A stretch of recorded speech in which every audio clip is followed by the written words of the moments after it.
Bukalah pintu hatiku yang pernah dibuka waktu hanya untukmu. Kini kau pergi dari hidupku. Ku harus relakanmu walau aku tak mau.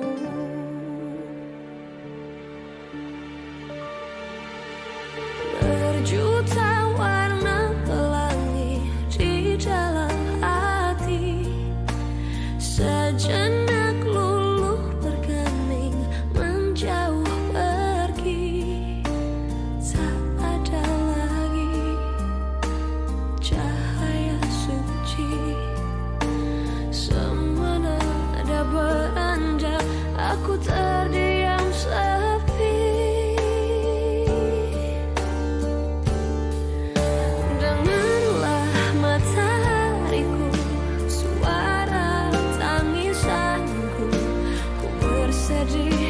Karena panah cinta menusuk jantungku, ucapkan matahariku puisi tentang hidupku, tentangku yang tak mampu menaklukkan waktu.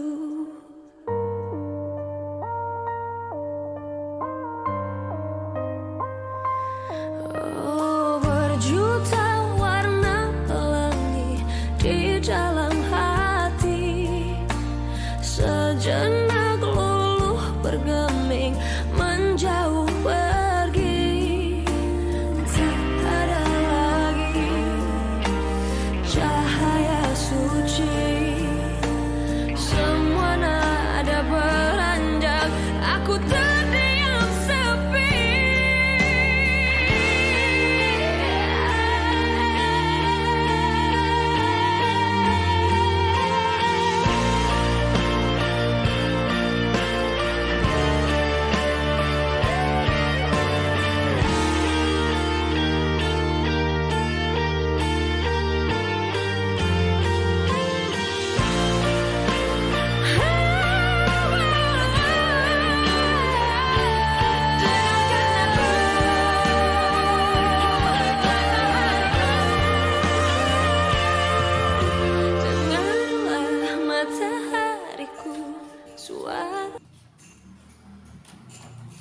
Assalamualaikum. Waalaikumsalam.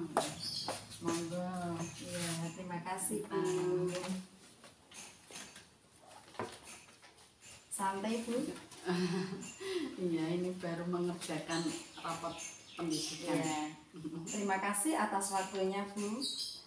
Di sini saya sebagai calon guru penggerak angkatan 5 mempunyai tugas yaitu demonstrasi konseptual modul 3.1 tentang pengambilan keputusan berbasis nilai-nilai kebajikan sebagai pemimpin. Nah, tugas saya mewawancarai Ibu tentang pengambilan keputusan yang sering Ibu lakukan. Sebelumnya, ya, terima kasih Bu. Sebelumnya saya mau sedikit ada gambaran tentang materi yang saya terima pada modul 3.1, yaitu tentang unsur-unsur pengambilan keputusan seorang pemimpin. Nah, di sini yaitu unsurnya berpihak pada murid, kemudian bertanggung jawab berdasarkan nilai-nilai kebajikan universal.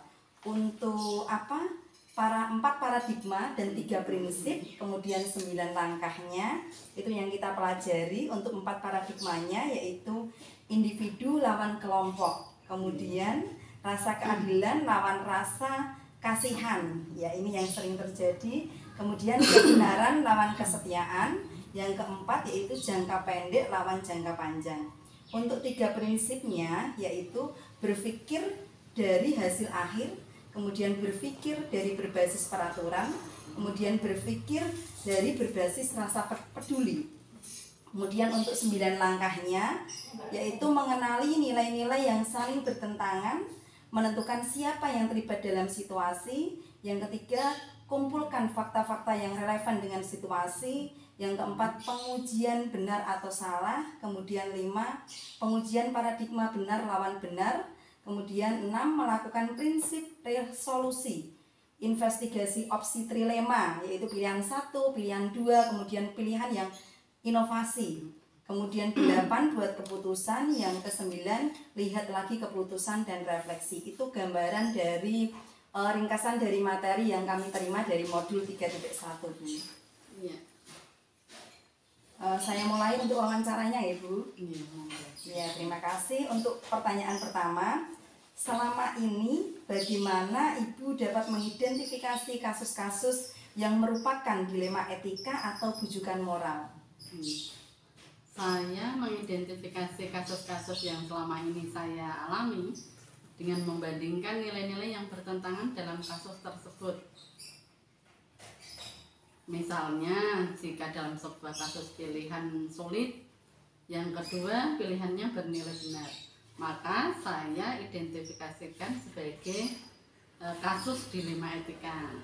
Dan jika pilihannya antara yang satu bernilai benar dan pilihan lainnya bernilai salah, maka ini termasuk saya pilah pada kasus bujukan moral. Ya, berarti dibandingkan dulu ya Bu, antara sulit dan tidak sulit, kemudian benar dan salah.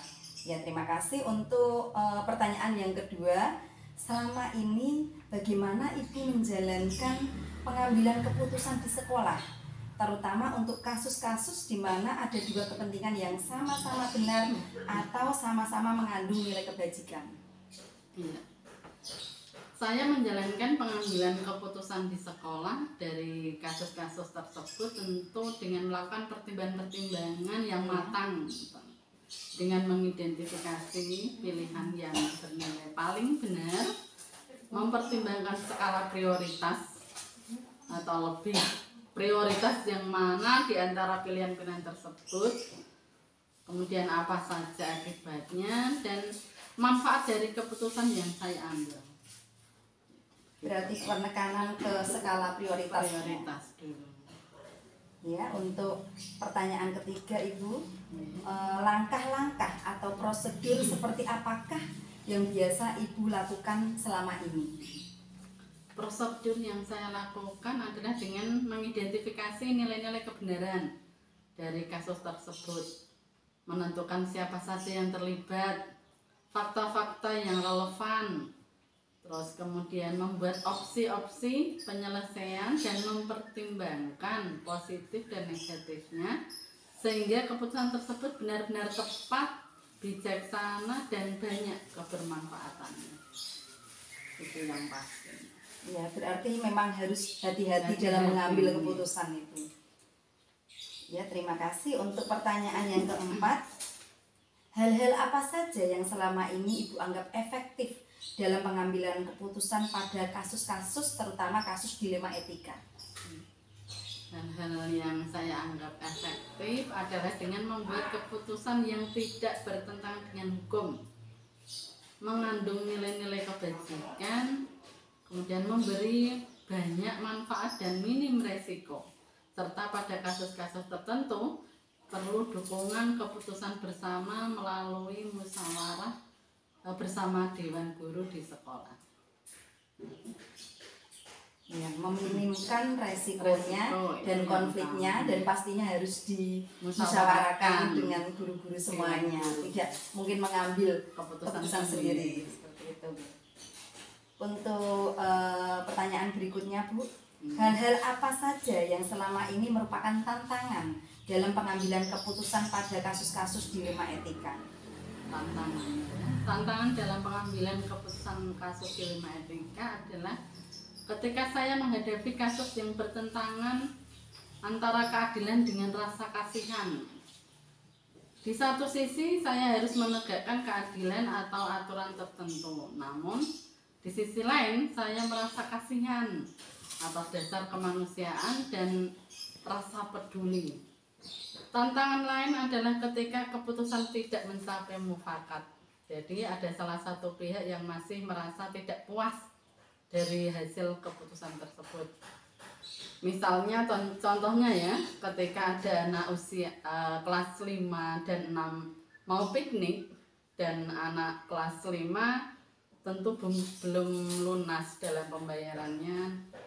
Nah, ibunya kan menemui saya untuk minta dispensasi supaya tetap bisa berangkat piknik. Akhirnya saya memberikan dispensasi tersebut dengan memberikan bantuan atau biaya sekolah yang kedepannya diganti oleh orang tua.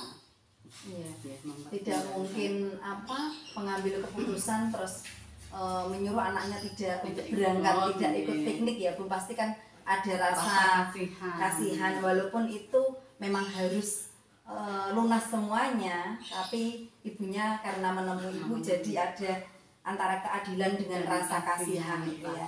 Yang dipilih adalah rasa kasihan terhadap anak tersebut.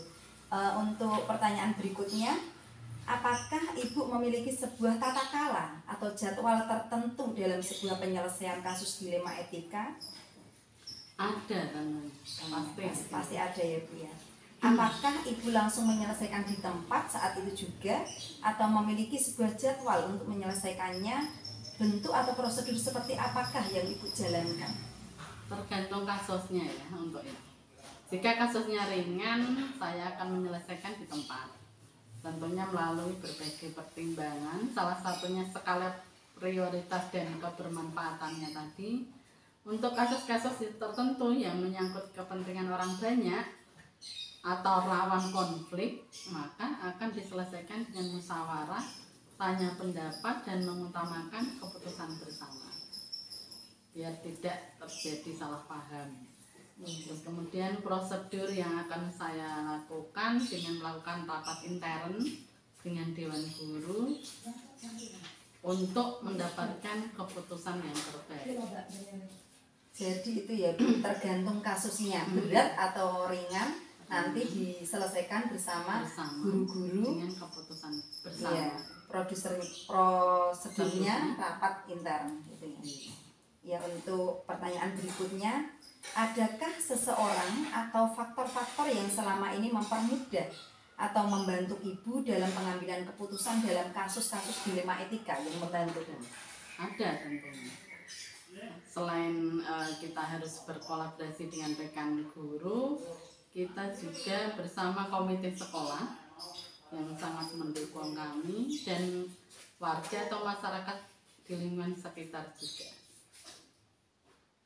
Berarti sangat keterkaitan ya Bu ya, harus kolaborasi antara guru dengan wali murid dan komite sekolah.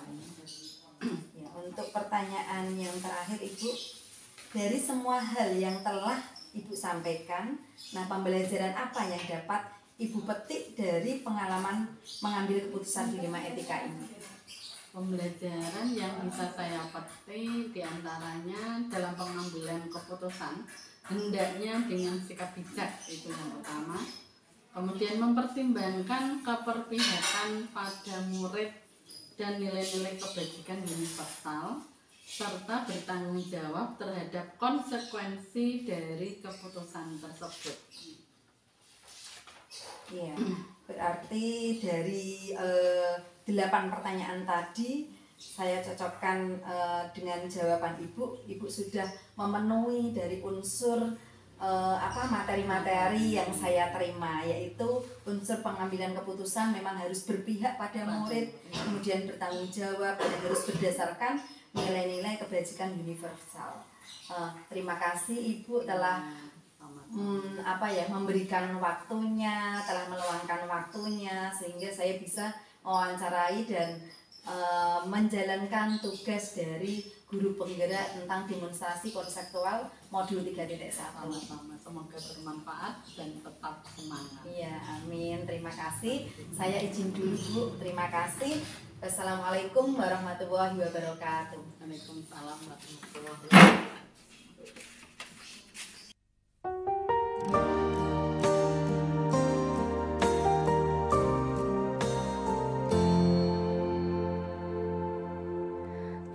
Tertutup sudah pintu hatiku yang pernah dibuka waktu hanya untukmu. Kini kau pergi dari hidupku, ku harus relakan aku tak mau.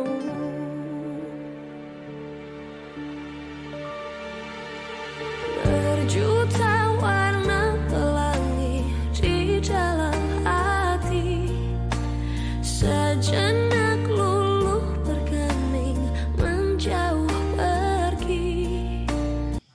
Assalamualaikum warahmatullahi wabarakatuh, Pak. Waalaikumsalam warahmatullahi wabarakatuh. Terima kasih. Perkenalkan, nama saya Tamaya Sarah dari CGP Angkatan 5. Di sini dengan Bapak Slamet, Kepala Sekolah dari SDN 4 Kancilan. Ngoten ya, Pak? Ya. Pak, di sini saya mempunyai tugas yaitu tentang demonstrasi konseksual modul 3.1, yaitu pengambilan keputusan berbasis nilai-nilai kebajikan sebagai pemimpin. Nah, tugas saya di sini ini mewawancarai Bapak tentang pengambilan keputusan berbasis nilai-nilai kebajikan, Pak. Terima kasih, langsung mawon ya, Pak. Nah, untuk pertanyaan pertama, selama ini bagaimana Bapak dapat mengidentifikasi kasus-kasus yang merupakan dilema etika atau bujukan moral? Terima kasih.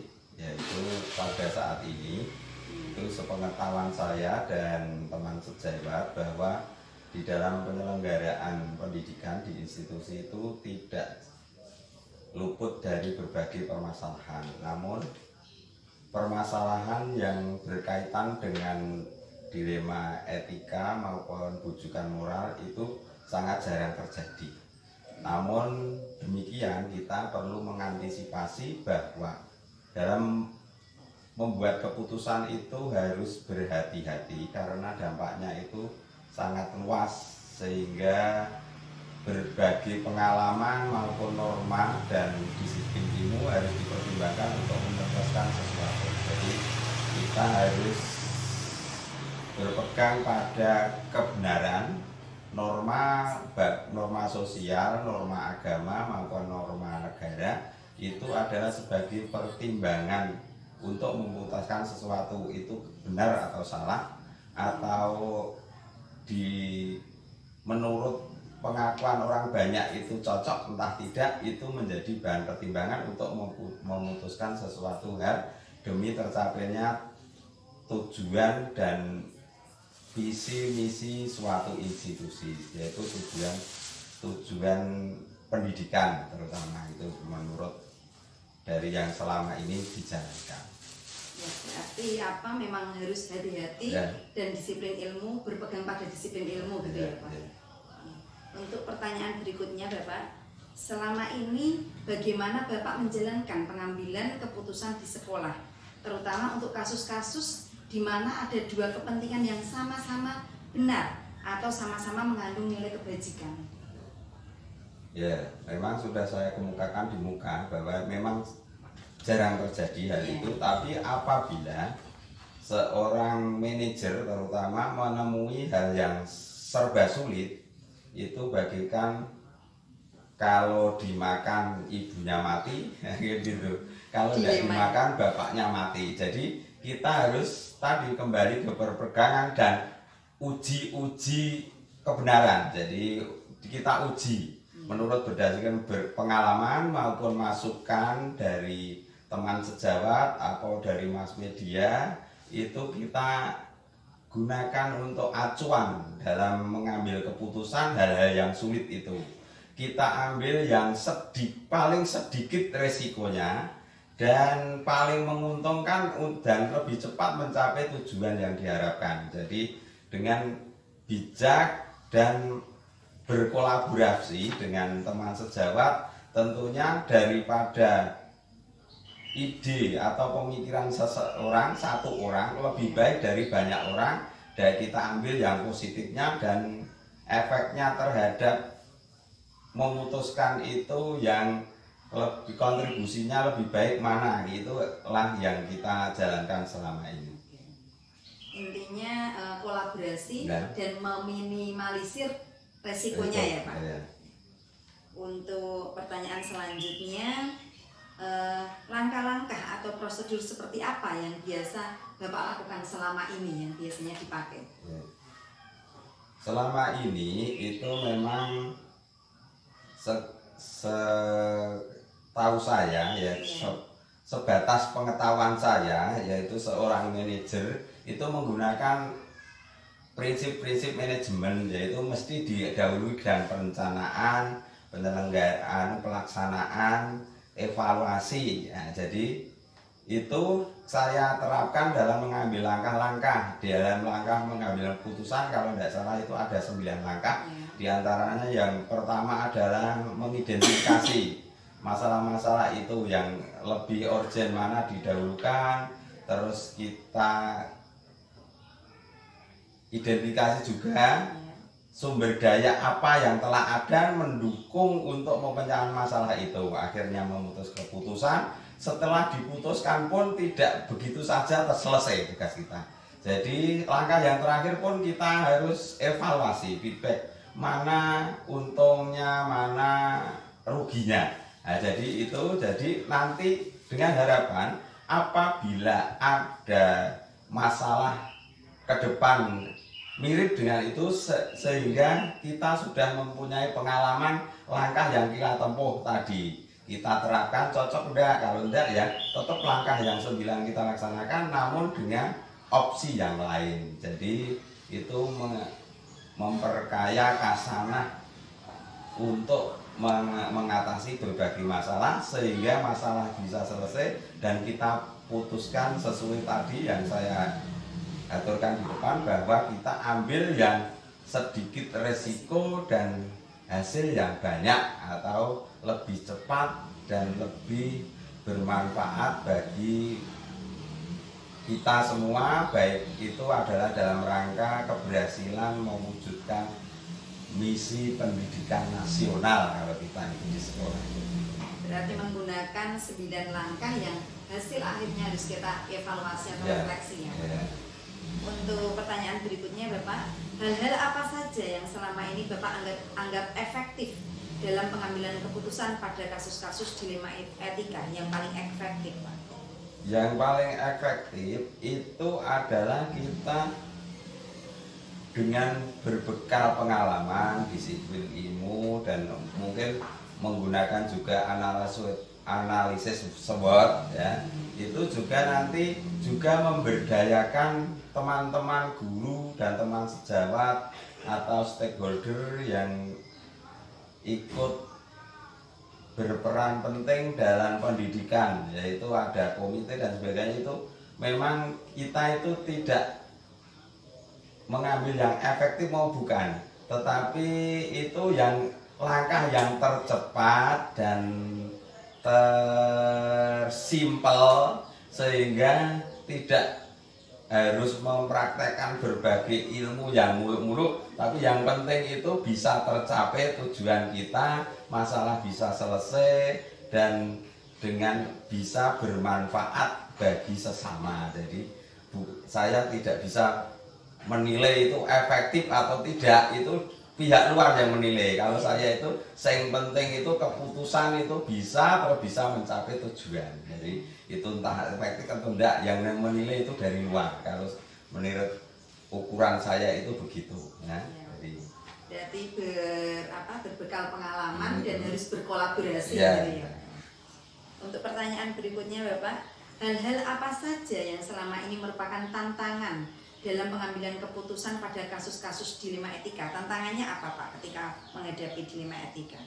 Tantangan yang terbesar itu apabila berbenturan dengan berbagai kepentingan. Jadi kok ketok ini keadilan dengan kebenaran itu seakan tidak bisa membedakan antara simpati dan empati juga tidak. Itulah maka dari itu kita harus tadi dengan hati-hati, dengan sikap bijak, dengan berbekal dari kontribusi dari teman sejawat maupun dari masukan-masukan dari yang ahlinya.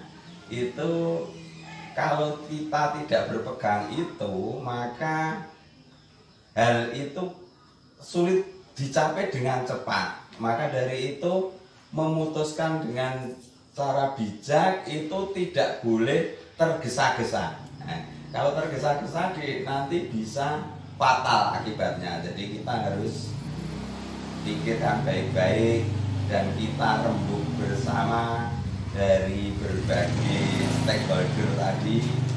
Walaupun manajer yang di atas itu bukan berarti guru-guru tidak mempunyai ide yang lebih bagus dari manajernya. Maka dari itu kita manfaatkan dan berdayakan semua yang bisa berperan serta dalam menunjang keberhasilan, yaitu dengan keputusan yang kita ambil harus kita sepakati, itu kita jalankan bersama dalam rangka mencapai tujuan bersama. Berarti harus hati-hati, ya, bijaksana, kontribusi dengan teman, pasti itu ya Pak ya. Walaupun Bapak adalah manajer, tapi tetap harus ada ahlinya lagi di atasnya. Ya, untuk pertanyaan berikutnya Pak, apakah Bapak memiliki sebuah tata cara atau jadwal tertentu dalam sebuah penyelesaian kasus dilema etika? Ada jadwal tertentunya? Tentu ada, karena dengan yang saya kemukakan di atas tidak boleh tergesa-gesa dalam memutuskan sesuatu. Mungkin kita tunggu perkembangan dari permasalahan yang kita alami itu, kita ambil dari teman yang lain itu membutuhkan waktu. Jadi nanti keputusan pun tidak hanya di tangan manajer. Jadi kita menunggu masukan, dan apabila dalam kita itu kurang cepat dalam memutuskan, tentu kalau kita berkolaborasi ada masukan, tentunya tidak begitu cepat bisa dicapai. Kalau kita cepat dicapai itu nanti keputusannya, pengambilan keputusan itu cenderung tidak menggunakan logika yang sehat, itu selalu diwarnai dengan emosi. Kalau tidak di tim skedulnya itu tidak hati-hati, terus ini sudah tepat memutuskan ini di saat yang seperti ini atau belum, itu juga perlu memang harus dibuat jadwal, ini harus sampai di sini, nanti terakhir itu layoutnya itu sudah kita bagi-bagi. Akhirnya yang terakhir kita padukan, yang itu hasil dari pemikiran maupun penumpukan gagasan-gagasan kita temukan sehingga nanti bisa tercapai keputusan. Jadi hal itu memakan waktu. Kalau kita cepet-cepetan memakan waktu, kita dijadwalkan, tentu kita kesannya tergesa-gesa, nanti itu terakhir kecewa kalau tidak tercapai. Jadi kegagalan itu bisa mendekati kita apabila kita tidak pikirkan masak-masak, kita rencanakan baik-baik bersama dengan teman-teman yang lain. Untuk pertanyaan berikutnya Bapak, adakah seseorang atau faktor-faktor apa yang selama ini mempermudah atau membantu Bapak dalam pengambilan keputusan dalam kasus-kasus dilema etika? Faktor-faktornya Pak.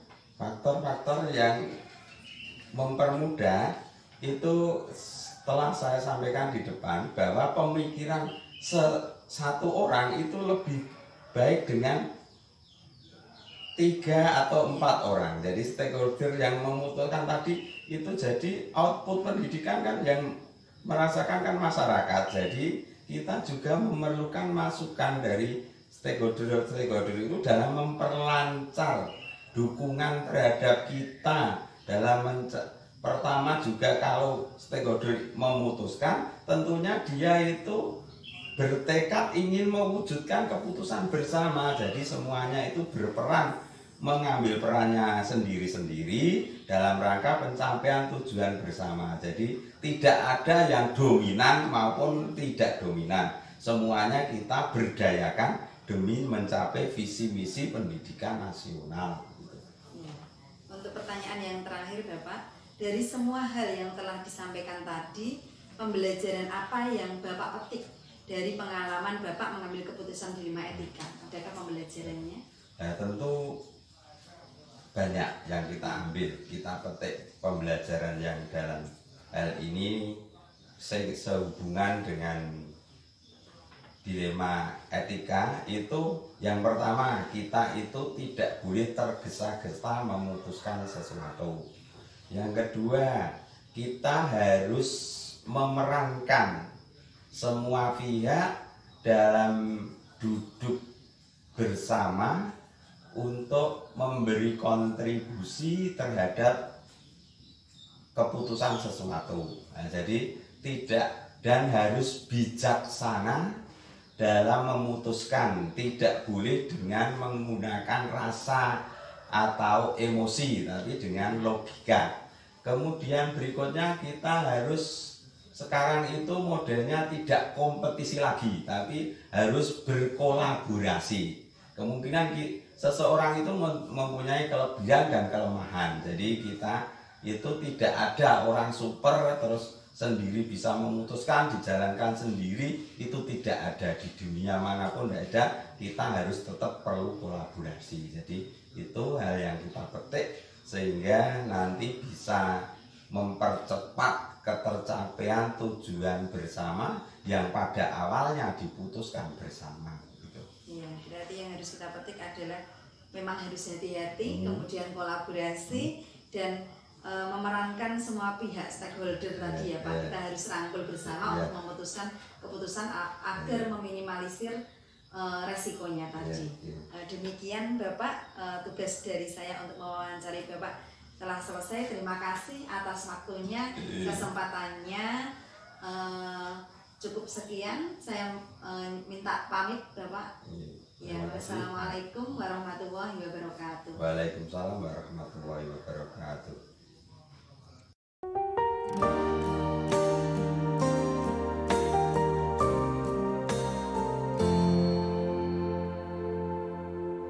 Tertutup sudah pintu hatiku yang pernah dibuka waktu hanya untukmu.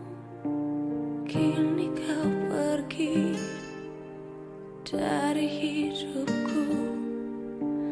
Ku harus relakanmu walau aku tak mau.